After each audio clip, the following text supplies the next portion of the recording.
सत श्री अकाल जी। मेरा नाम निशांत कुमार शर्मा जी और रेकी मास्टर श्री जसविंदर सिंह सिद्धू जी आप साडे नाल रेकी बारे जानकारी देंगे। मैं सर होना का स्वागत करना कि सर उन्होंने अपना इन्ना कीमती समय कढ़िया। सर मैं चाहना कि तुसीं पहलां अपने बारे थोड़ी जी जानकारी दिओ कि तुसीं रेकी कदों सीखी और कदों सिखानी शुरू की। मैं जी रेकी 2005 ਦੇ ਵਿੱਚ ਅੰਮ੍ਰਿਤਸਰ ਤੋਂ ਡਾਕਟਰ ਕਰਨਪਾਲ ਸਿੰਘ ਸੰਧੂ ਉਹਨਾਂ ਦੇ ਕੋਲੋਂ ਸਿੱਖੀ ਸੀ ਤੇ 2011 ਦੇ ਲਾਸਟ ਤੇ ਨਵੰਬਰ ਦੇ ਵਿੱਚ ਮੈਂ ਰੇਕੀ ਦੀ ਮਾਸਟਰਸ਼ਿਪ ਉਹਨਾਂ ਦੇ ਪਾਸੋਂ ਹੀ ਪ੍ਰਾਪਤ ਕੀਤੀ ਤੇ ਜਨਵਰੀ 2012 ਤੋਂ ਮੈਂ ਰੇਕੀ ਸਿਖਾ ਰਿਹਾ। ਮਤਲਬ ਆਪਣਾ ਮੈਂ ਰੇਕੀ ਸੈਂਟਰ ਚਲਾ ਰਿਹਾ ਜਿਹਦੇ ਵਿੱਚ ਉੱਥੇ ਲੋਕਾਂ ਨੂੰ ਰੇਕੀ ਸਿਖਾਉਂਦਾ ਹੈ। ਨਾਲ ਅਸੀਂ ਆਪਣੇ ਸੈਂਟਰ ਦੇ ਵਿੱਚ ਹਰ ਬਿਮਾਰੀ ਲਈ ਰੇਕੀ ਦੇ ਰਾਹੀਂ ਇਲਾਜ ਕਰਦੇ ਹਾਂ ਬਿਨਾਂ ਕਿਸੇ ਮੈਡੀਸਿਨ ਤੋਂ। ਸਰ ਅਕਸਰ ਹੀ ਲੋਕਾਂ ਦੇ ਰੇਕੀ ਨਾਲ ਸੰਬੰਧਿਤ ਕੁਝ ਸਵਾਲ ਨੇ ਜੋ ਕਿ ਮੈਂ ਚਾਹੁੰਦਾ ਹਾਂ ਕਿ ਤੁਸੀਂ ਉਸ ਰਿਗਾਰਡਿੰਗ ਜਾਣਕਾਰੀ ਦਿਓ ਤਾਂ ਕਿ ਲੋਕਾਂ ਤੱਕ ਸਹੀ ਤਰੀਕੇ ਨਾਲ ਰੇਕੀ ਦੀ ਜਾਣਕਾਰੀ ਪਹੁੰਚ ਸਕੇ। ਰੇਕੀ ਕੀ ਹੈ ਔਰ ਕੀ ਨਹੀਂ ਹੈ? ਰੇਕੀ ਇੱਕ ਜਾਪਾਨੀ ਭਾਸ਼ਾ ਦਾ ਸ਼ਬਦ ਹੈ। ਰੇਕੀ ਦੇ ਫਾਊਂਡਰ ਹਨ ਡਾਕਟਰ ਮਿਕਾਓ ਉਸੂਈ ਜਿਨ੍ਹਾਂ ਨੇ ਇਹ ਰੇਕੀ ਦੀ ਵਿੱਦਿਆ ਸਾਰੇ ਜਗਤ ਤੱਕ ਪਹੁੰਚਾਈ। ਉਹ ਜਾਪਾਨ ਦੇ ਸੀਗੇ ਸੋ ਇਸ ਲਈ ਇੱਕ ਜਾਪਾਨੀ ਸ਼ਬਦ ਹੈ ਜਿਸ ਨੂੰ ਆਪਾਂ ਪੰਜਾਬੀ 'ਚ ਕਹੀਏ ਤਾਂ ਆਪਾਂ ਕਹਾਂਗੇ ਸਰਬ ਵਿਆਪੀ ਜੀਵਨ ਸ਼ਕਤੀ ਹੈ। ਇੰਗਲਿਸ਼ 'ਚ ਕਹੀਏ ਤਾਂ ਕਹਾਂਗੇ ਯੂਨੀਵਰਸਲ ਲਾਈਫ ਫੋਰਸ એનર્ਜੀ ਹੈ। ਇਹ એનર્ਜੀ ਇਹ ਰੇਕੀ ਸ਼ਕਤੀ ਨੂੰ ਲੈ ਕੇ ਹੀ ਅਸੀਂ ਪੈਦਾ ਹੋਏ ਹਾਂ। ਹਰ ਜੀਵ ਮਾਤਰ ਦੇ ਅੰਦਰ ਇਹ ਰੇਕੀ ਸ਼ਕਤੀ ਹੈ। ਪੂਰੀ ਕੁਦਰਤ ਦੇ ਵਿੱਚ ਇਹ ਰੇਕੀ ਸ਼ਕਤੀ ਭਰਪੂਰ ਹੈ। ਸਾਡੇ ਆਲੇ ਦੁਆਲੇ ਪੂਰੇ ਬ੍ਰਹਮੰਡ ਦੇ ਵਿੱਚ ਹੀ ਇਹ ਰੇਕੀ ਸ਼ਕਤੀ ਭਰਪੂਰ ਹੈ। ਰੇਕੀ ਬਾਰੇ ਹੋਰ ਵੀ ਜਿਸ ਤਰ੍ਹਾਂ ਕੁਝ ਸਵਾਲ ਨੇ ਕਿ ਰੇਕੀ ਸਿੱਖਣ ਤੇ ਕੁਝ ਜ਼ਿਆਦਾ ਸਮਾਂ ਲੱਗਦਾ ਹੈ ਜਾਂ ਕਿੰਨਾ ਸਮਾਂ ਲੱਗਦਾ ਹੈ? ਦੇਖੋ ਜੀ ਰੇਕੀ ਦੇ ਵਿੱਚ ਕੁਝ ਲੈਵਲ ਹਨ ਜਿਵੇਂ ਕਿ ਰੇਕੀ ਦਾ ਫਸਟ ਲੈਵਲ ਹੈ, ਸੈਕਿੰਡ ਲੈਵਲ ਹੈ, ਥਰਡ ਲੈਵਲ ਹੈ, ਫੋਰਥ ਲੈਵਲ ਹੈ। ਰੇਕੀ ਦਾ ਜੋ ਫਸਟ ਲੈਵਲ ਹੈ ਉਸ ਨੂੰ ਸਿੱਖਣ ਤੇ 10 ਤੋਂ 12 ਘੰਟੇ ਜਾਂ 10 ਤੋਂ 14 ਘੰਟੇ ਲੱਗਦੇ ਹਨ ਜੋ ਕਿ 2 ਦਿਨ ਦੇ ਵਿੱਚ ਆਪਾਂ ਰੇਕੀ ਦਾ ਫਸਟ ਲੈਵਲ ਸਿੱਖਦੇ ਹਾਂ। ਜਿਸ ਤਰੀਕੇ ਨਾਲ ਤੁਸੀਂ ਰੇਕੀ ਦੇ ਲੈਵਲਸ ਬਾਰੇ ਜ਼ਿਕਰ ਕੀਤਾ ਤੁਸੀਂ ਸਾਨੂੰ ਥੋੜਾ ਜਿਹਾ ਹੋਰ ਜਾਣਕਾਰੀ ਦਿਓ ਕਿ ਰੇਕੀ ਦੇ ਵਿੱਚ ਲੈਵਲ ਦਾ ਕੀ ਮਹੱਤਵ ਹੈ? ਰੇਕੀ ਦੇ ਵਿੱਚ ਜੋ ਲੈਵਲ ਹਨ ਉਸ ਦਾ ਬਹੁਤ ਮਹੱਤਵ ਹੈ। ਰੇਕੀ ਦੇ ਵਿੱਚ ਜੋ ਲੈਵਲ ਬਣਾਏ ਉਹ ਡਾਕਟਰ ਮਿਕਾਓ ਉਸੂਈ ਦੇ ਦੁਆਰਾ ਹੀ ਇਹ ਸਾਰੀ ਵਿੱਦਿਆ ਬਣਾਈ ਗਈ। ਸੋ ਉਹਨਾਂ ਦੇ ਅਸੂਲਾਂ ਦੇ ਅਨੁਸਾਰ ਹੀ ਅਗਰ ਕੋਈ ਰੇਕੀ ਸਿਖਾਉਂਦਾ ਹੈ ਜਾਂ ਸਿੱਖਦਾ ਹੈ ਤਾਂ ਫਿਰ ਹੀ ਉਹ ਸਹੀ ਅਰਥਾਂ 'ਚ ਰੇਕੀ ਨੂੰ ਕਰਨ ਦੇ ਕਾਬਲ ਬਣਦਾ ਹੈ। ਰੇਕੀ ਦਾ ਜੋ ਫਸਟ ਲੈਵਲ ਹੈ ਉਸ ਨੂੰ ਟੱਚ ਹੀਲਿੰਗ ਵੀ ਕਿਹਾ ਜਾਂਦਾ ਹੈ। ਰੇਕੀ ਜੋ ਫਸਟ ਲੈਵਲ ਵਿਅਕਤੀ ਸਿੱਖਦਾ ਹੈ ਉਹ ਵਿਅਕਤੀ ਕਿਸੇ ਵੀ ਦੂਸਰੇ ਨੂੰ ਰੇਕੀ ਕਰ ਸਕਦਾ ਹੈ। ਖੁਦ ਨੂੰ ਤਾਂ ਰੇਕੀ ਉਹ ਕਰ ਹੀ ਸਕਦਾ ਹੈ, ਦੂਸਰੇ ਨੂੰ ਵੀ ਕਰ ਸਕਦਾ ਹੈ, ਪਰ ਉਹ ਵਿਅਕਤੀ ਉਸ ਦੇ ਕੋਲ ਹੀ ਪ੍ਰੈਜੈਂਟ ਹੋਣਾ ਚਾਹੀਦਾ ਹੈ ਫਿਰ ਹੀ ਉਹ ਰੇਕੀ ਕਰ ਸਕਦਾ ਹੈ। ਰੇਕੀ ਦਾ ਜੋ ਸੈਕਿੰਡ ਲੈਵਲ ਹੈ ਉਸ ਨੂੰ ਡਿਸਟੈਂਸ ਹੀਲਿੰਗ ਵੀ ਕਿਹਾ ਜਾਂਦਾ ਹੈ। ਸੋ ਰੇਕੀ ਦੇ ਸੈਕਿੰਡ ਲੈਵਲ ਦੇ ਵਿੱਚ ਰੇਕੀ ਸਿੱਖਿਆ ਵਿਅਕਤੀ ਦੂਰ ਬੈਠੇ ਕਿਸੇ ਵਿਅਕਤੀ ਨੂੰ ਰੇਕੀ ਭੇਜ ਕੇ ਉਸ ਦਾ ਇਲਾਜ ਕਰ ਸਕਦਾ ਹੈ। ਜਿਵੇਂ ਕਿ ਤੁਹਾਨੂੰ ਮੈਂ ਦੱਸਿਆ ਕਿ ਰੇਕੀ ਦਾ ਫਸਟ ਲੈਵਲ ਅਸੀਂ ਸਿੱਖਦੇ ਹਾਂ 10 ਤੋਂ 12 ਜਾਂ 14 ਘੰਟੇ ਦੇ ਵਿੱਚ ਆਪਾਂ ਰੇਕੀ ਦਾ ਫਸਟ ਲੈਵਲ ਸਿੱਖਦੇ ਹਾਂ। ਉਸ ਤੋਂ ਬਾਅਦ ਇੱਕ 21 ਦਿਨ ਦੀ ਪ੍ਰੈਕਟਿਸ ਜੋ ਕਿ ਬਹੁਤ ਮਹੱਤਵ ਰੱਖਦੀ ਹੈ ਉਹ ਕਰਨੀ ਜ਼ਰੂਰੀ ਹੁੰਦੀ ਹੈ।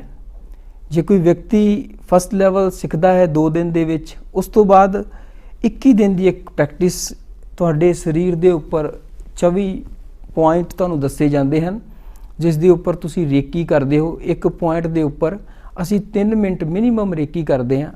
ਜੇ ਆਪਾਂ ਉਸ ਨੂੰ ਮਲਟੀਪਲਾਈ ਕਰੀਏ ਤਾਂ 72 ਮਿੰਟ ਹੋ ਜਾਂਦੇ ਹਨ। ਸੋ ਉਹ ਇੱਕ ਪ੍ਰੈਕਟਿਸ 21 ਦਿਨ ਜ਼ਰੂਰੀ ਹੁੰਦੀ ਹੈ। ਉਸ ਦਾ ਮਹੱਤਵ ਵੀ ਬਹੁਤ ਹੈ।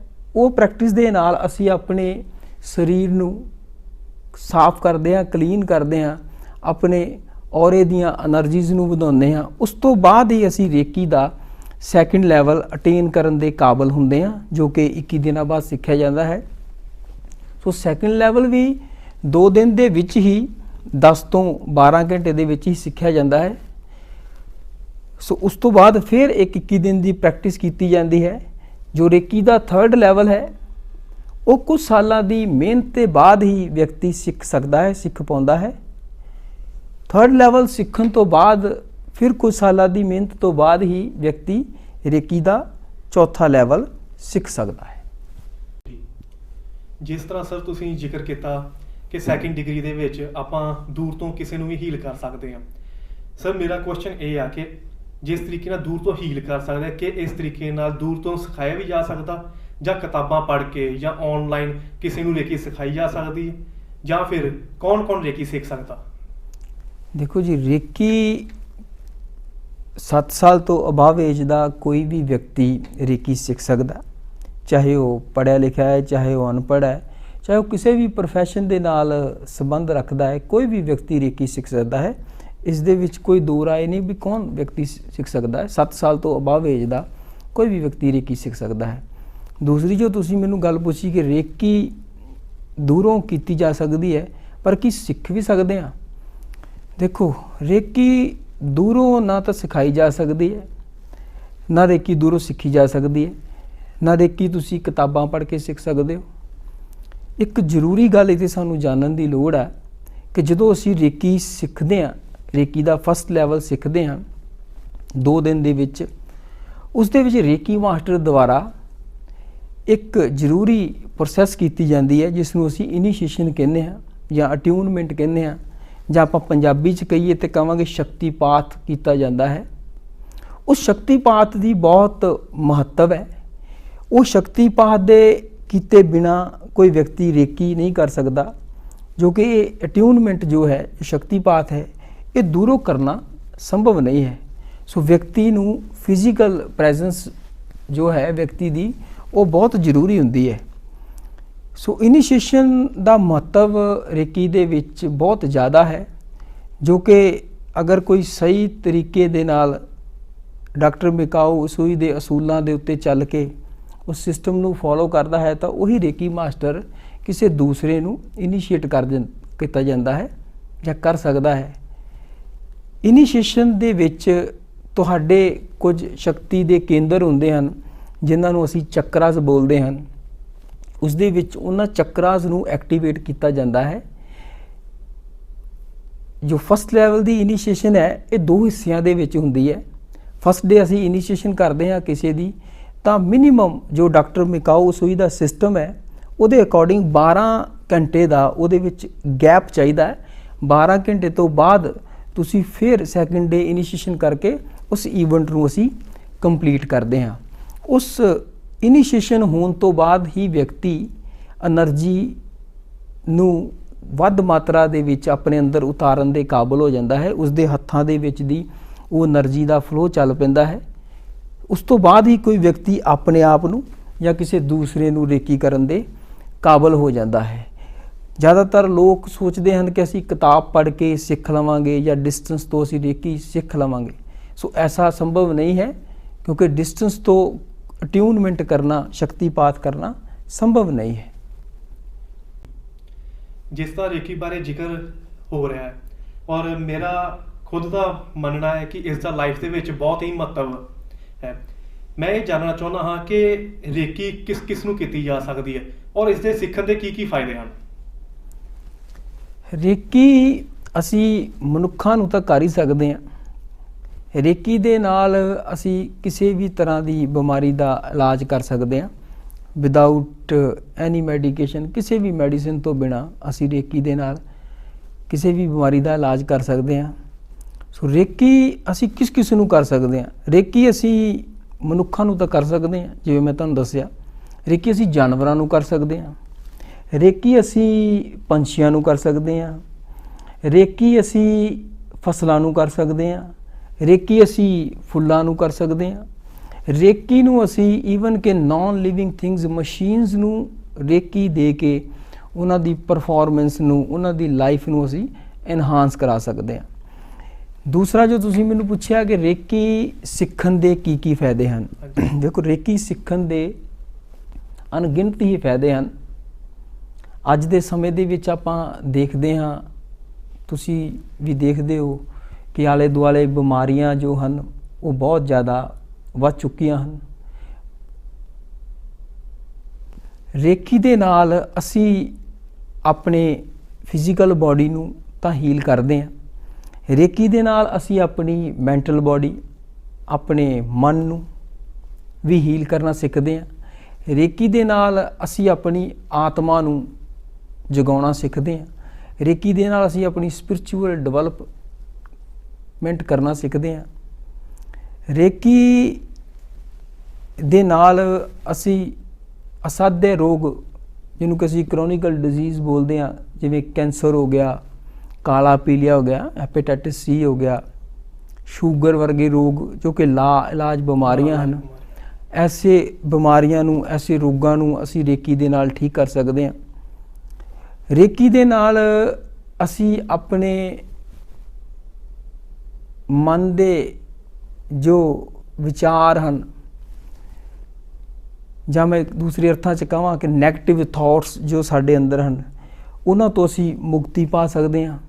ਰੇਕੀ ਦੇ ਨਾਲ ਅਸੀਂ ਫਿਜ਼ੀਕਲ ਲੈਵਲ 'ਤੇ ਤਾਂ ਕਰ ਸਕਦੇ ਹਾਂ, ਮੈਂਟਲ ਲੈਵਲ 'ਤੇ ਅਸੀਂ ਇੱਕ ਕਾਮਨੈਸ, ਇੱਕ ਪੀਸ ਜੋ ਅੱਜ ਵਿਅਕਤੀ ਨੂੰ ਚਾਹੀਦਾ ਹੈ, ਮੈਂਟਲ ਸਟ੍ਰੈਸ ਨੂੰ ਅਸੀਂ ਖਤਮ ਕਰ ਸਕਦੇ ਹਾਂ। ਰੇਕੀ ਦੇ ਨਾਲ ਅਸੀਂ ਫਸਲਾਂ ਨੂੰ ਰੇਕੀ ਦੇ ਕੇ, ਅੱਜ ਦੇ ਸਮੇਂ 'ਚ ਜੋ ਕਿ ਵੱਡਾ ਇਸ਼ੂ ਹੈ ਕਿ ਸਪਰੇਅ ਦੀ ਵਰਤੋਂ ਕੀਤੀ ਜਾਂਦੀ ਹੈ ਫਸਲਾਂ ਨੂੰ ਉਗਾਉਣ ਦੇ ਲਈ, ਸੋ ਰੇਕੀ ਦੇ ਨਾਲ ਅਸੀਂ ਫਸਲਾਂ ਨੂੰ ਵੀ ਉਗਾ ਸਕਦੇ ਹਾਂ ਤਾਂ ਜੋ ਸਾਨੂੰ ਘੱਟ ਤੋਂ ਘੱਟ ਸਪਰੇਅ ਦੀ ਵਰਤੋਂ ਕਰਨੀ ਪਵੇ। ਉਹਦੇ ਨਾਲ ਸਾਡਾ ਪੈਸਾ ਵੀ ਬਚਦਾ, ਪਲੱਸ ਅਸੀਂ ਕੁਦਰਤੀ ਢੰਗ ਨਾਲ ਫਸਲ ਨੂੰ ਉਗਾਉਣਾ ਸਿੱਖ ਜਾਂਦੇ ਹਾਂ। ਸੋ ਰੇਕੀ ਦੇ ਨਾਲ ਅਸੀਂ ਆਪਣੇ ਇਮੋਸ਼ਨਸ ਨੂੰ ਹੀਲ ਕਰਦੇ ਹਾਂ। ਸੋ ਰੇਕੀ ਦੇ ਇੱਦਾਂ ਅਣਗਿਣਤ ਹੀ ਫਾਇਦੇ ਹਨ। ਸੋ ਜੋ ਮੈਂ ਜਦੋਂ ਤੋਂ ਰੇਕੀ ਦੇ ਨਾਲ ਜੁੜਿਆ, ਸੋ ਅਣਗਿਣਤ ਹੀ ਲੋਕਾਂ ਨੂੰ ਮੈਂ ਹੀਲ ਕੀਤਾ, ਅਣਗਿਣਤ ਹੀ ਲੋਕ ਠੀਕ ਹੋਏ, ਜਿਨ੍ਹਾਂ ਦੀਆਂ ਵੱਡੀਆਂ ਵੱਡੀਆਂ ਬਿਮਾਰੀਆਂ ਜੋ ਕਿ ਡਾਕਟਰਾਂ ਦੇ ਕਹਿਣ ਅਨੁਸਾਰ, ਕੁਝ ਐਸੇ ਲੋਕ ਵੀ ਮੇਰੇ ਕੋਲ ਆਏ ਜਿਨ੍ਹਾਂ ਨੂੰ ਇੱਕ ਤਰ੍ਹਾਂ ਨਾਲ ਜਵਾਬ ਹੀ ਸੀਗਾ ਕਿ ਬਿਮਾਰੀ ਠੀਕ ਨਹੀਂ ਹੋ ਸਕਦੀ। ਸੋ ਐਸੇ ਪੇਸ਼ੈਂਟ ਵੀ ਠੀਕ ਹੋਏ। ਬੜੇ ਲੋਕ ਹਾਰਟ ਦੀ ਪ੍ਰੋਬਲਮ ਵਾਲੇ ਰੇਕੀ ਦੇ ਨਾਲ ਠੀਕ ਹੋਏ। ਸੋ ਰੇਕੀ ਦੇ ਨਾਲ ਆਪਾਂ ਹਾਰਟ ਦੀਆਂ ਪ੍ਰੋਬਲਮਸ ਜੋ ਕਿ ਅਕਸਰ ਹੀ ਦੇਖਣ ਨੂੰ ਮਿਲਦਾ, ਹਾਂ, ਜੋ ਅੱਜ ਕੇ ਆਮ ਹੀ ਇੱਕ ਇਸ਼ੂ ਬਣ ਗਿਆ। ਸੋ ਰੇਕੀ ਦੇ ਨਾਲ ਬਹੁਤ ਹਾਰਟ ਦੇ ਪੇਸ਼ੈਂਟ ਵੀ ਠੀਕ ਹੋਏ।